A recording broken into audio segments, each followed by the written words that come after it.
বন্ধুরা I am back. দেখো, বেগুন পোড়াটা আমি মোটামুটি এইভাবে জলের মধ্যে দিয়ে ঠান্ডা করে জাস্ট এরকম করলেই উঠে যাচ্ছে। আমি ওই জন্য এটা ফেলিনি, দেখানোর জন্য।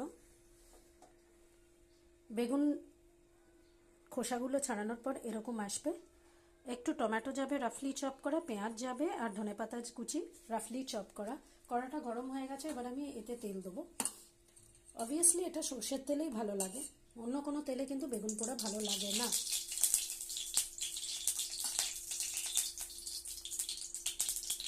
এরপর একটু স্লাইড তেল লাগে, 2 থেকে 3 পলা, বাস। তেলটা যতক্ষণে মেন টাইম গরম মোটামুটি হয়ে গেছে, কেননা কড়াটা গরম হয়ে গেছিলো। এবার আমি এগুলো দিয়ে দেবো। পেঁয়াজ, একটু টমেটো,